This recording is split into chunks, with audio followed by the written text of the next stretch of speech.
Okay, thanks again. Good to be back. So I gave a talk along these lines right here at the Technion in, I think, February. So if you were there and here again, you'll see some of the same material.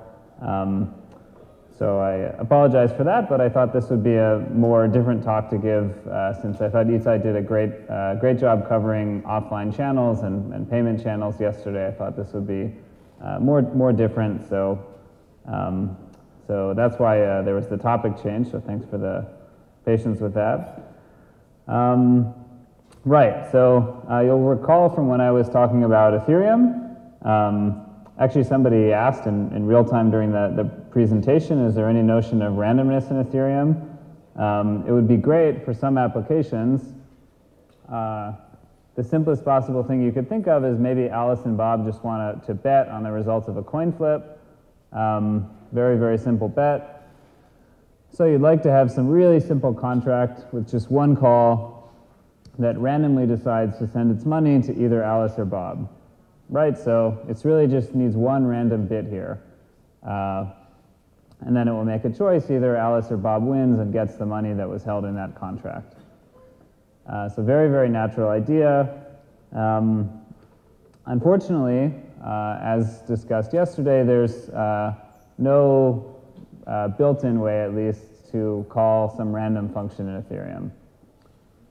So there's kind of no simple way to do this. And the reason, of course, is that everybody has to be, every single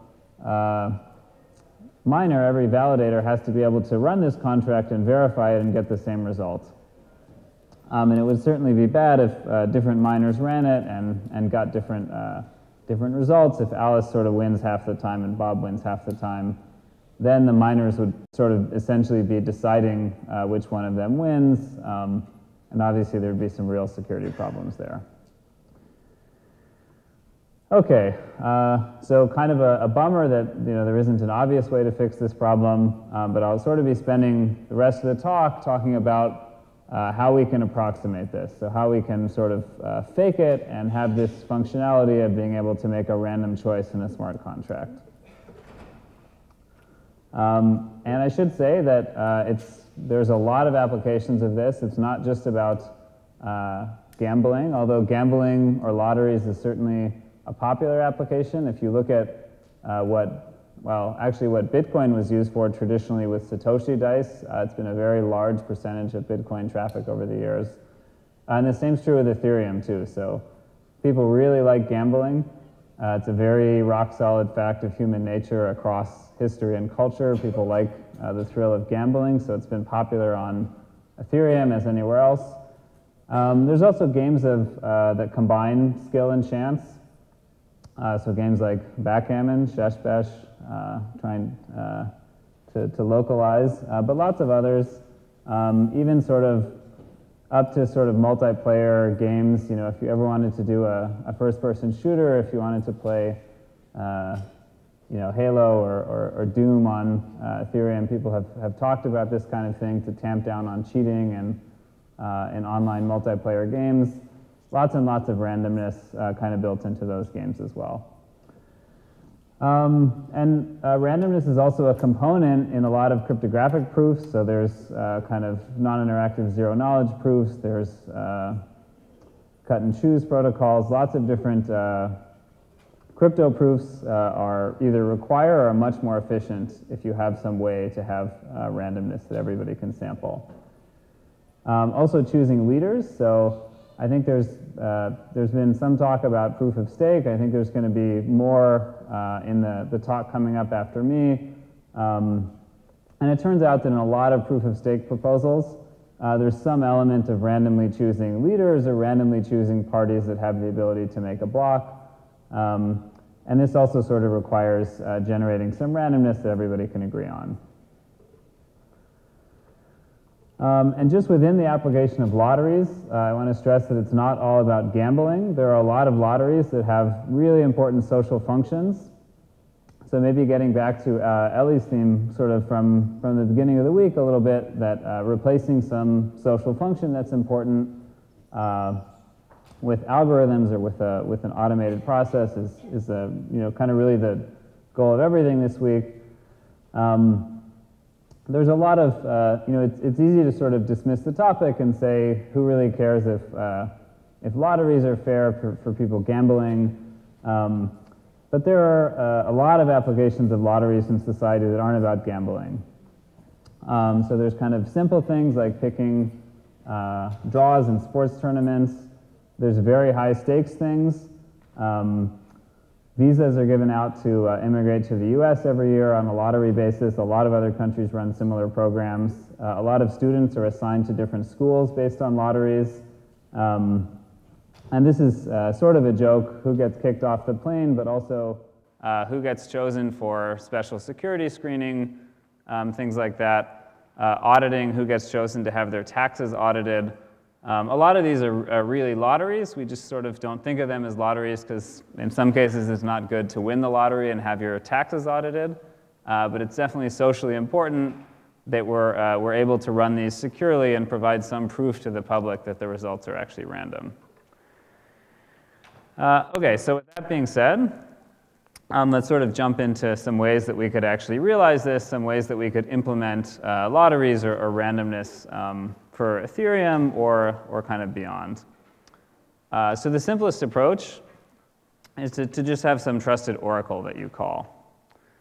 So in an Ethereum contract, this would basically take the form of having some contract that takes signed data from the outside world that's supposed to be random and then making it available for other contracts to deal with. And you could sort of think about where this data comes from. The classic place for it to come from is to have some kind of public display where somebody generates the randomness. So spinning a wheel, throwing dice, flipping coins, lots of... Decay from John Williams of Autodesk CEO? Sorry? Hot bits, radioactive decay. Okay, I guess that's a... Ah, okay, great. Wasn't familiar, but thank you. So I guess maybe it's slightly different, I guess, because it's not quite as easy to view from home and see what's going on, but similar idea.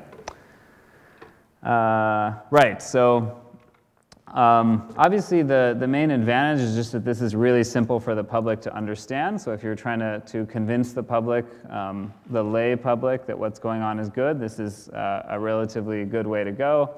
But this is really difficult to verify. So deciding that this process was actually random, it basically comes down to stage magic and whether or not these dice have been loaded or whatever your application is. And it's also kind of expensive to generate a lot of random bits this way. So radioactive decay was mentioned. I wasn't aware of you said it was randomdecay. What was the website?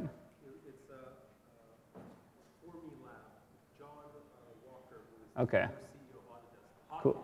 Hotbits. Okay, so Hotbits is one example. There's also a US government-run effort to sort of generate random bits from not from radioactive decay, but from entangled photons. So they have this really complicated setup that generates randomness sort of at the quantum level. It gets signed by NIST. This is the US Standards Institute. They publish it every 60 seconds. So in some sense, this is a really great randomness source.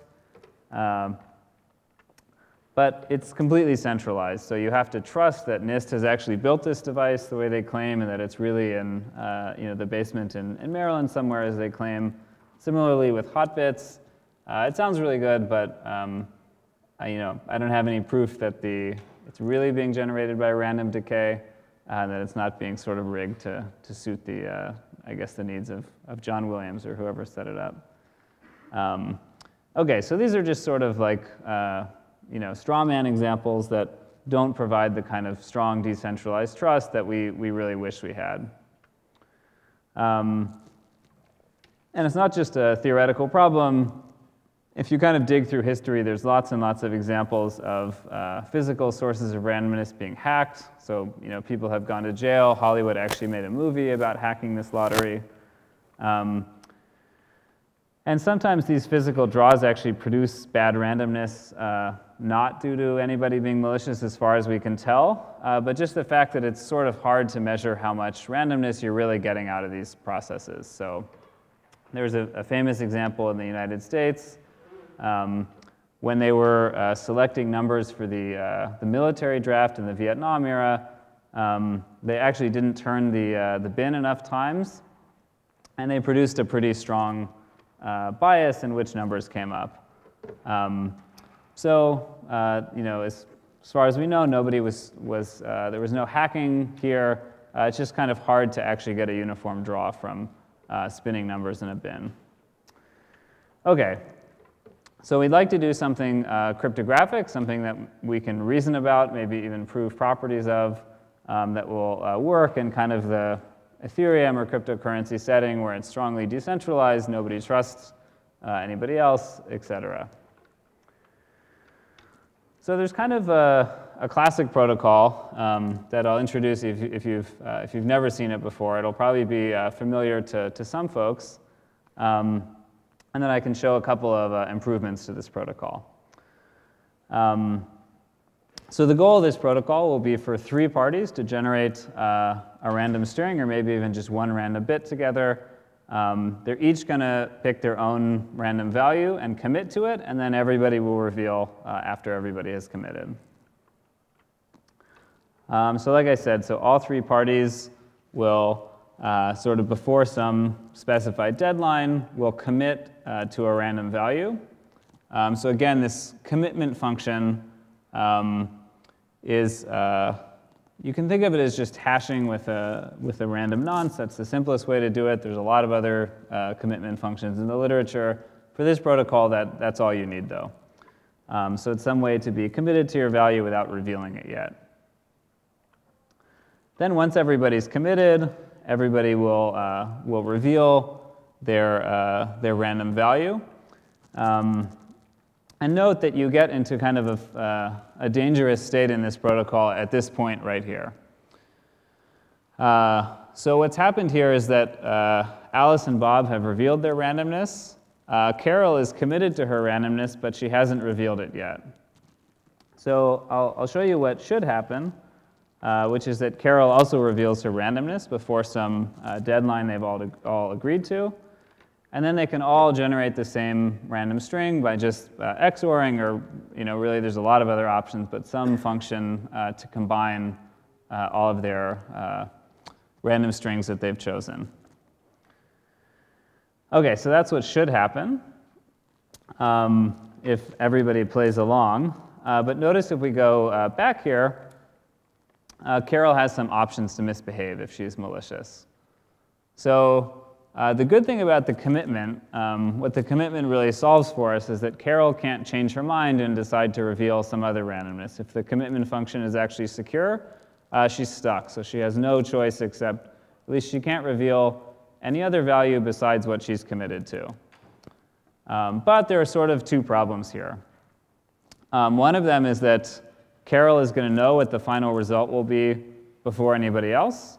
So before Carol reveals her value, she can see Alice and Bob's random value, so she can derive the final result. She sort of knows what the result of this protocol is going to be ahead of time. And the second problem really follows from that, which is that if Carol doesn't like the result, if she doesn't like where this thing is inevitably heading, she can just not reveal her randomness. So Carol can pretend to go offline, or otherwise just refuse to finish the protocol. The protocol will get stuck here, and Alice and Bob will never know what the result should have been.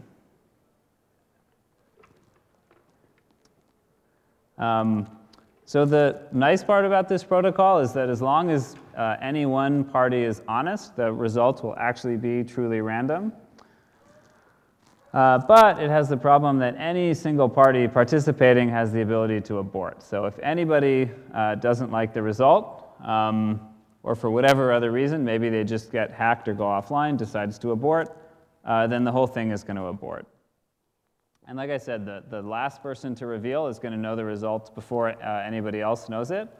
So that's particularly dangerous because they can reveal knowing what the result is going to be if they don't like it. So a natural thing you can do, in Ethereum, it was actually proposed for Bitcoin, too, in a really neat paper in 2014. I think it was kind of surprising at the time. To get the commit and reveal to work in Bitcoin, you have to really do a lot of work with Bitcoin script.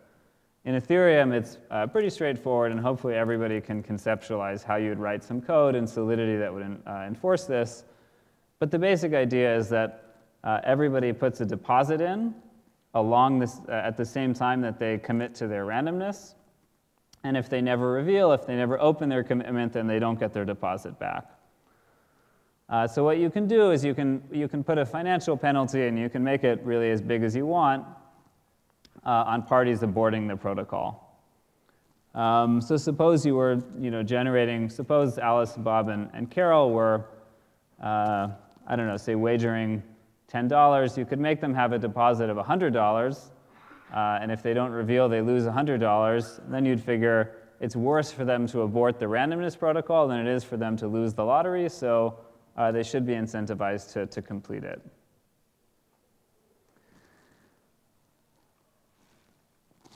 But you can imagine that as you scaled this to lots and lots of people, the chances that somebody simply forgets their randomness or goes offline or gets hacked or whatever is going to go up. So this seems to get less practical the more parties you want to involve in the lottery. And if you imagine having a lottery with 1 million people, it's a pretty poor bet that every single person is going to remember their randomness and be able to actually reveal it. OK, so there's a refinement to this protocol, which is to use provable verifiable secret sharing. Sorry, the P is partial. Public? Public. OK. The important part are really the V, S, and S, so verifiable secret sharing. That's right, publicly verified. I think it's publicly, but in any case, here's how this beast is supposed to work. And I'll tell you where this is going, the T of N. The goal here is really that as long as T out of the N parties stay online and complete the protocol, this thing should finish. So we want to not be vulnerable to just one participant dropping out and blocking the whole thing. So again, there's going to be some initial deadline, and everybody is going to commit to some randomness. Although this time, they're also going to publish a bunch of extra stuff. In particular, they're going to publish shares of their randomness to all of the other parties. So Alice will encrypt, she'll basically split her randomness into 2 shares, so, which are sufficient to recover her randomness, and she'll encrypt 1 to Bob and 1 to Carol.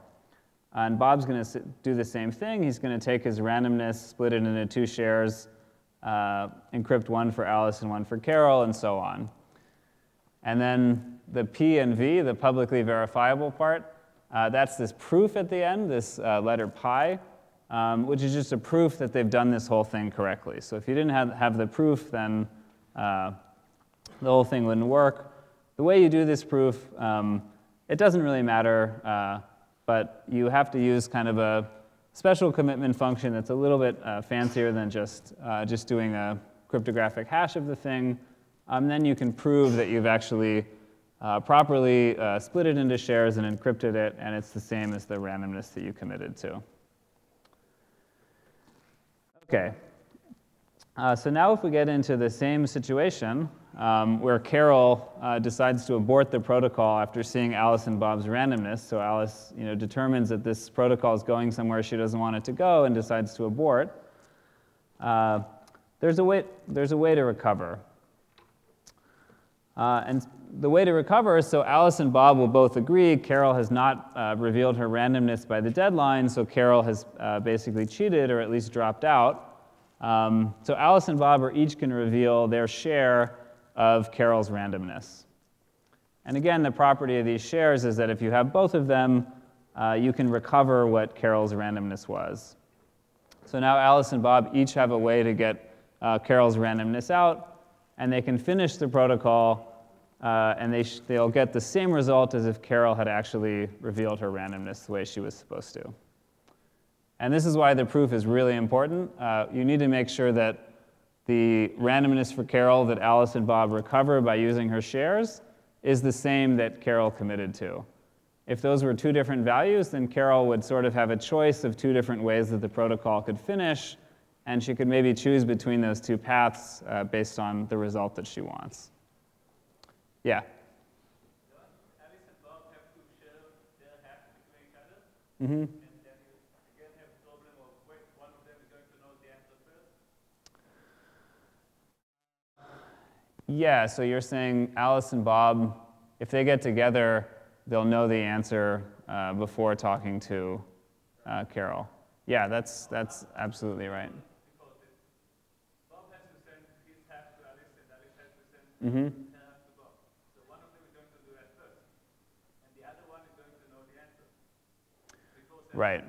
So the assumption, usually when this protocol is reasoned about, is that there are kind of honest and dishonest participants, and that Alice and Bob are honest since they've gotten to this point. I guess, yeah, it's a little bit, if Alice and Bob decide to become dishonest halfway through, then it would be problematic. I guess the assumption is that if they want to behave dishonestly, they would have sort of started behaving dishonestly earlier.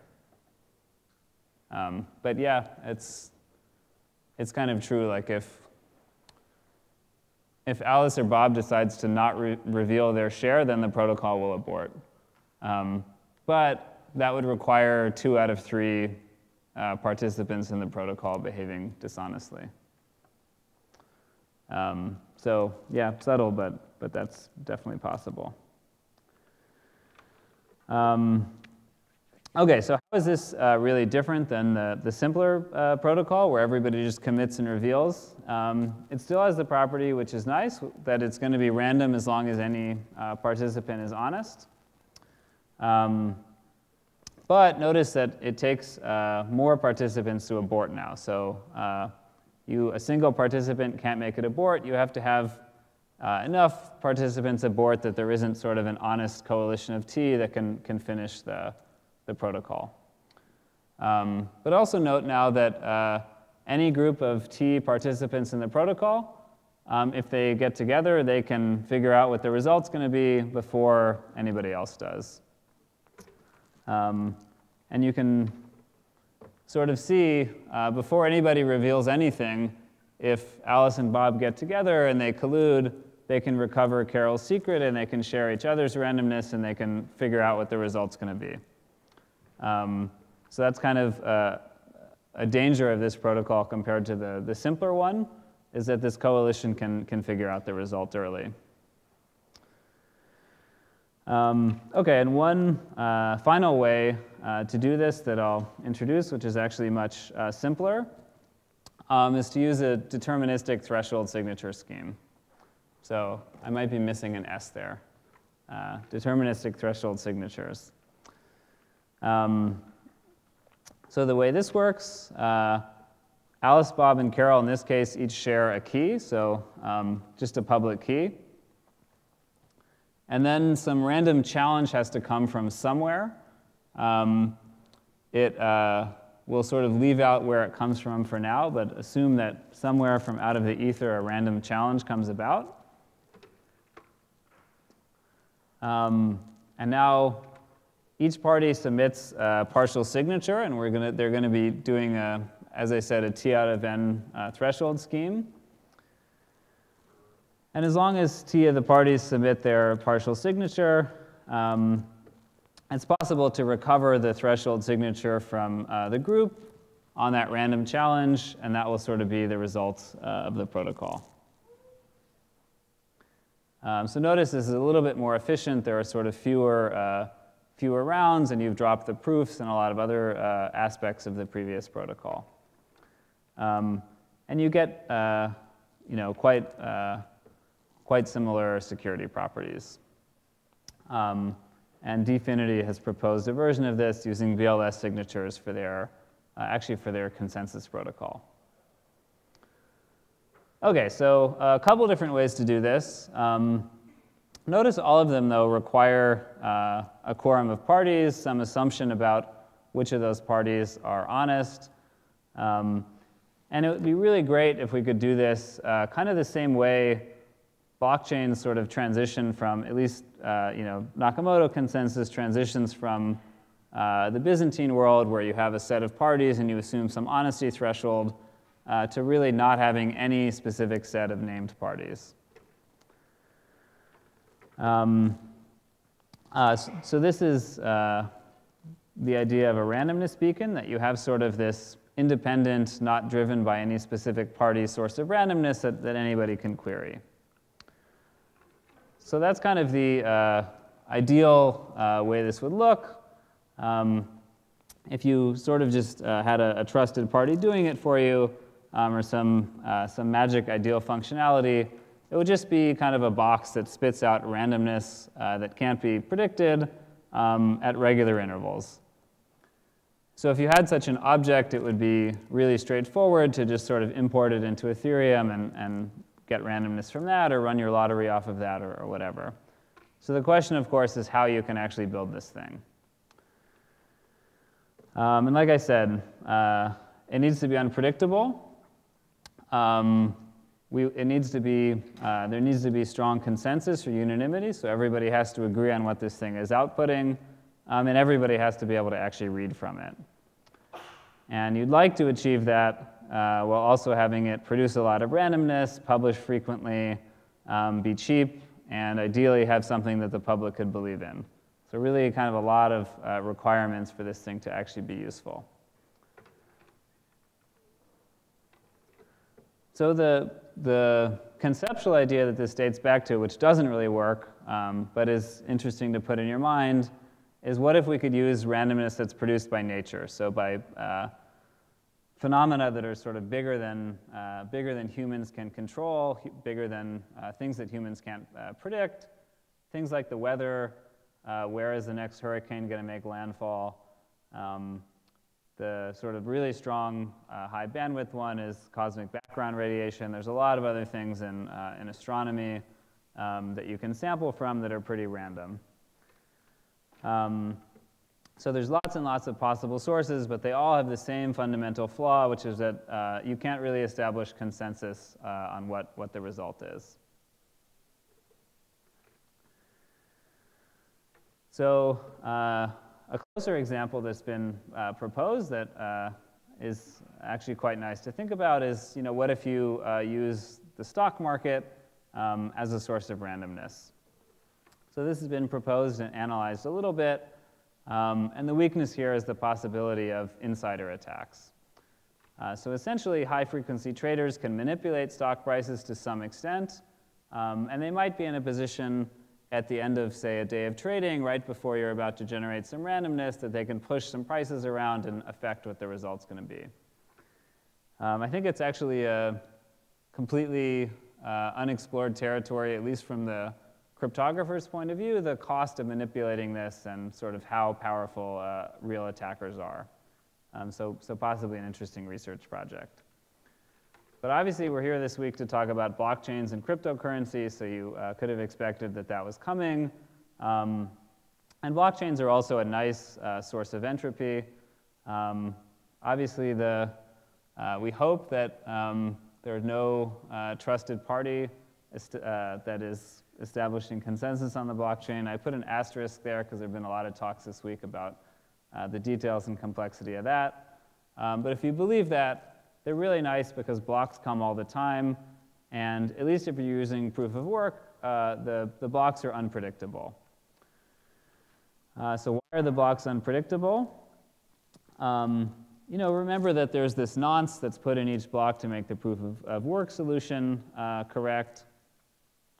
So if you just sort of extract randomness directly from the block, there's this argument that if you could predict what the block was going to be exactly, or even if you could predict it with probability greater than the probability of a randomly chosen nonce producing a valid block, then you'd have some shortcut and you'd be producing blocks faster than the competition. So essentially, as long as you believe that the proof of work algorithm is secure, this should be an unpredictable source of randomness. And this is something that already exists. People have been doing this for years in Bitcoin. There are services that generate lotteries, and they'll sort of publish online some argument about how they hash the blockchain to produce randomness. And this is also done in Ethereum all the time. So how people actually generate randomness in Ethereum is almost always a version of this. OK, so people always sort of want to ask, is this actually secure? I think that's sort of the wrong question. The right question is really, how much does this cost to manipulate? Can we bound that cost or at least reason about it? And we can. So miners don't really have any ability to produce a block that will that will directly manipulate this lottery, directly manipulate this beacon. But what they can do is they can find blocks. They can see what the results of the random beacon is going to be, and they can decide to not publish those blocks. So in a sense, it's kind of conceptually similar to being able to abort in a commit-reveal protocol or some other multi-party protocol. If miners find a block and it produces an outcome that they don't like, they don't have any obligation to publish that block. And of course, if you're watching the blockchain, you can also see what miners have found, and you can offer them money to not publish their blocks. So I think that this is a good way to sort of reason about the cost and think if you're trying to manipulate this lottery, you basically have to go around to miners in the protocol and say, we'll pay you to make blocks that we don't like, go away.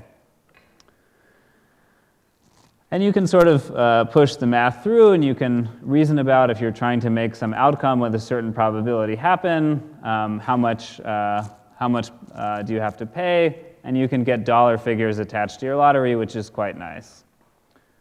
The problem, and where this analysis kind of goes wrong, is that you can have temporary forks in the network when a stale block is found, or when two parties just happen to find a block sort of on opposite sides of the network at the same time.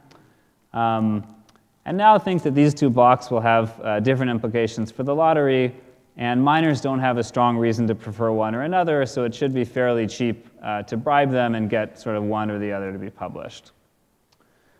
So this kind of makes the security model, the nice one that you can reason about and put prices on everything, very, very difficult to reason about. OK, so the basic idea to solve this, I'll just give you in the last few minutes, I have a flavor of how this could work conceptually at least. As you add this cryptographic gadget that we call a verifiable delay function, and the idea is just that this is a function that takes a really long time to compute, where a really long time is some parameter that you can choose. And the goal is that since it takes a long time to actually determine what randomness you're going to extract from each block, by the time you decide if a block is good or bad or one that you'd like to publish or not publish, you will have had to have already made the choice of what to do a long time ago. And the argument here is really that kind of in the short term, you might be able to bribe miners to not publish a block or to favor one block or another. But over a long period of time, you really can't pay with any amount of money for a fork that will be dozens of blocks long in Bitcoin. So proving this statement, very, very difficult, sort of as difficult as proving anything about these blockchains, but that's the claim. OK, so the question that you might be asking, how do you actually build these verifiable delay functions? I'll just give you sort of two simple examples. The simplest example is to just take a hash function or anything, any one-way function really, and iterate it a whole bunch of times. So you could say, taking SHA-256 or SHA-3 and computing it 2 to the 40 times in a row, it's certainly a delay function. It's very, very slow. And the question is, how do you verify it? A paper that I wrote this year and with some colleagues at Stanford, we show how you could do this in Ethereum. And the way you do it is kind of neat. So basically, some prover publishes this claimed result of 2 to the 40 hashes in a row, or whatever value you want, to the blockchain. And if this is incorrect, some challenger can claim that it's incorrect. And then you get into this interactive protocol. And in each round of the protocol, you sort of zoom in further and further in the chain. And the prover and the challenger keep publishing a series of intermediate values until eventually the contract is able to sort of compute just a single hash function or a small chain to determine who's correct. So I know I went over that quite quickly, but the paper's online if you want to see the details, and we have an implementation in Solidity, and we actually costed it out.